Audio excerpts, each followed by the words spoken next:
Olá, eu quero compartilhar com vocês um experimento feito com macacos em ilhas selvagens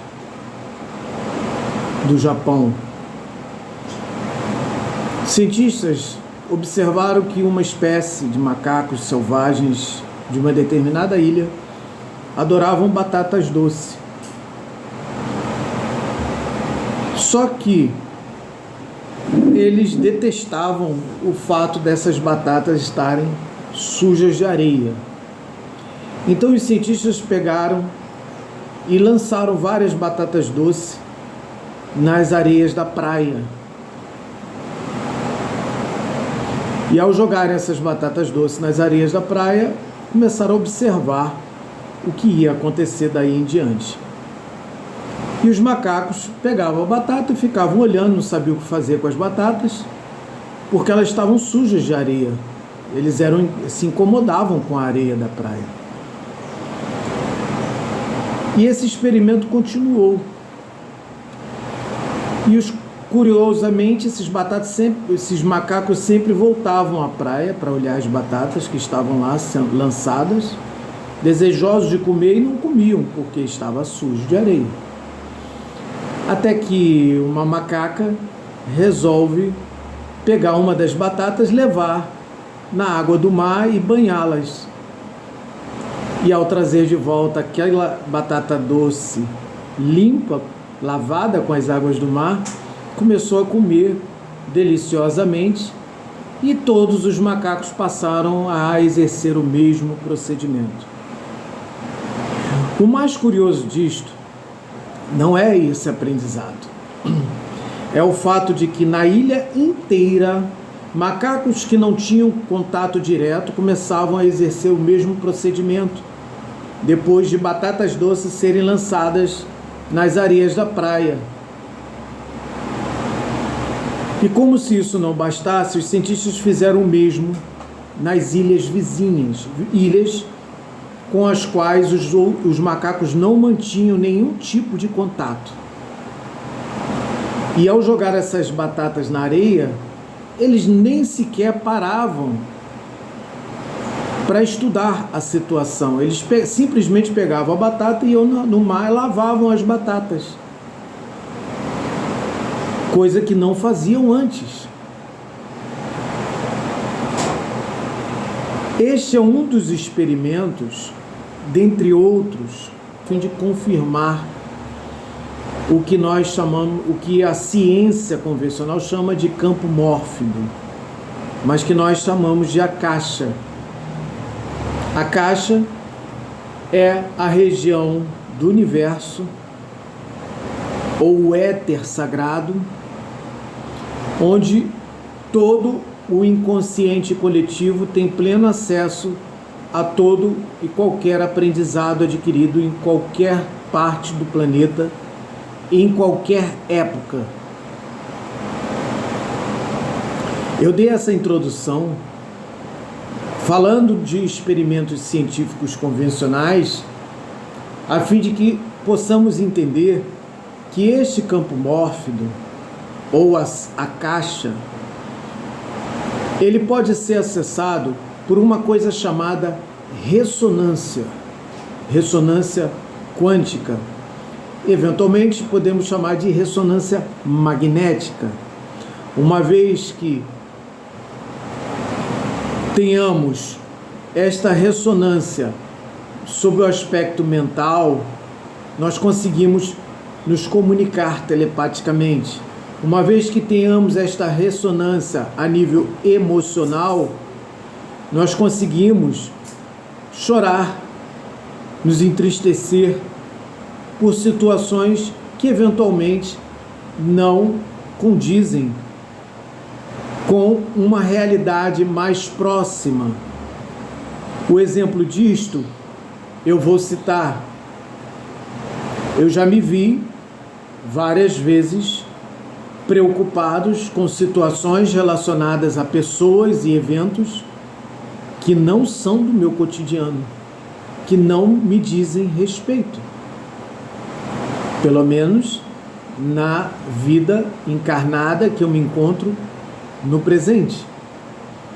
O que significa, a partir daí, e já existem estudos acerca desta situação, de que nós podemos, sim, acessar qualquer campo do inconsciente coletivo ou mesmo do inconsciente individual de cada pessoa no universo.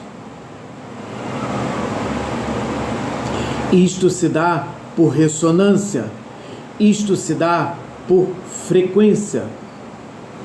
Estudos comprovaram, por exemplo, que uma baleia consegue se comunicar de um ponto ao extremo do planeta, simplesmente emitindo um som. Este som, ele é captado por ondas, por frequências. Existem, inclusive, dispositivos em forma de radar que conseguem captar o som dessas baleias. E tudo no universo emite um som, inclusive objetos aparentemente inanimados. Uma simples pedra, ela tem sua frequência, inclusive sua frequência sonora. Apenas nós não conseguimos captar estas frequências porque o nosso aparato, nosso aparelho auditivo, ele está limitado a uma determinada frequência. Antes, alguns animais captam. Após esse som, o infrassom é captado por alguns animais. O ultrassom já é captado por outros tipos de animais que possuem um aparato auditivo mais amplo ou acessível a estas frequências. O que significa que absolutamente todo o universo é passível de ser acessado pelo que nós chamamos de ressonância ou sintonia de frequências, melhor dizendo. Todo o universo, que significa que todo o universo, ele é permeado pelo que nós chamamos de a caixa. Ele é permeável pelo o que nós chamamos de inconsciente, seja ele coletivo ou individual.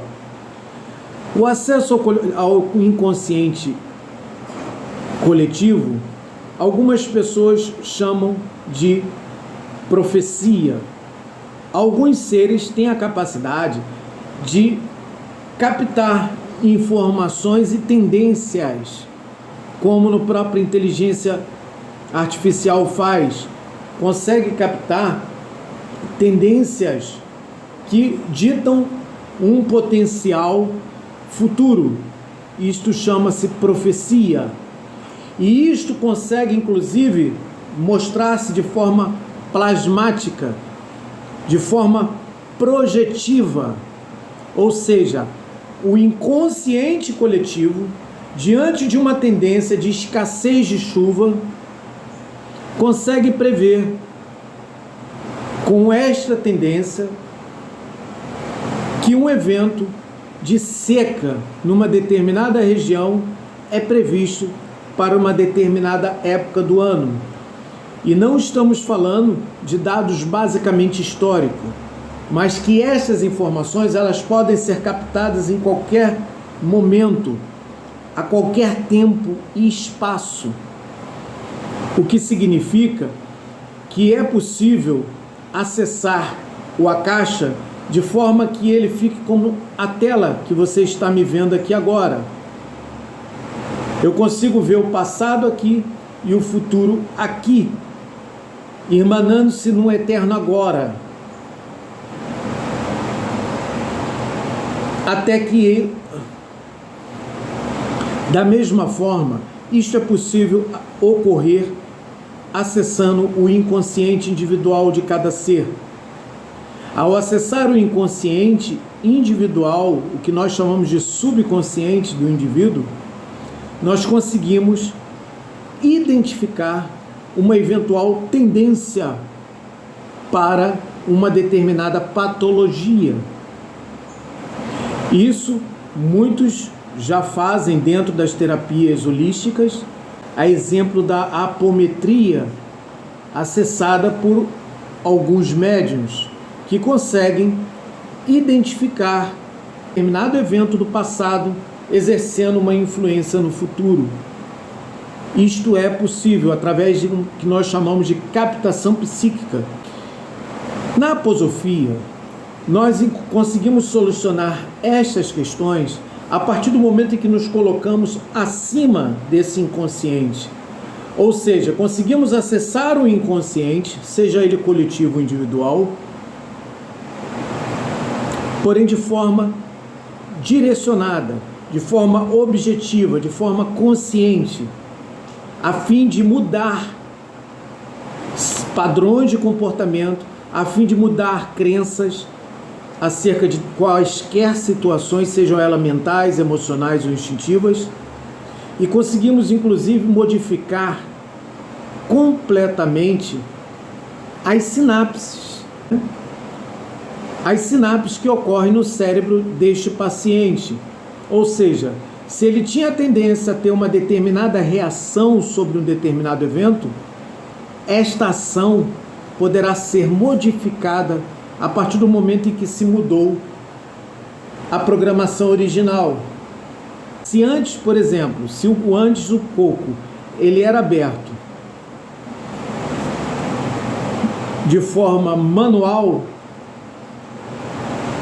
e eu consigo identificar que este coco ele pode ser aberto através de uma parafusadeira, por exemplo, da mesma forma, isto acontece com qualquer evento psíquico e emocional. Eu dei um exemplo prático, material, mas eu posso dizer, por exemplo, se uma pessoa tinha o hábito de entrar em desespero, o que ocorre é uma mudança completa, substancial em seu organismo, em seus neurônios, e ela ter um apagão, digamos assim, na hora de fazer uma prova, ao mudar as sinapses por uma mudança de crença e comportamento, essa pessoa não terá mais esse apagão, de forma que ela conseguirá se lembrar de tudo aquilo que ela estudou e ter sucesso numa eventual prova. E isso serve para toda uma vida, para várias questões da vida. Por exemplo, se você tinha o hábito de reagir a um comportamento infantil de seu cônjuge, e esta sua reação tivesse sempre a tendência de gerar uma crise num relacionamento por conta deste comportamento, ao mudar as sinapses, consequente de uma mudança de crenças e de comportamento em relação a esta questão, você consegue, inclusive, não só ter uma reação mais inteligente com esta infantilidade, como eventualmente você consegue adquirir sabedoria e inteligência emocional suficiente para ajudar esta pessoa a superar a crença que faz com que ela tenha este comportamento infantil. Se você gostou desse vídeo, fique comigo neste canal, inscreva-se e compartilhe o nosso vídeo. Shalom.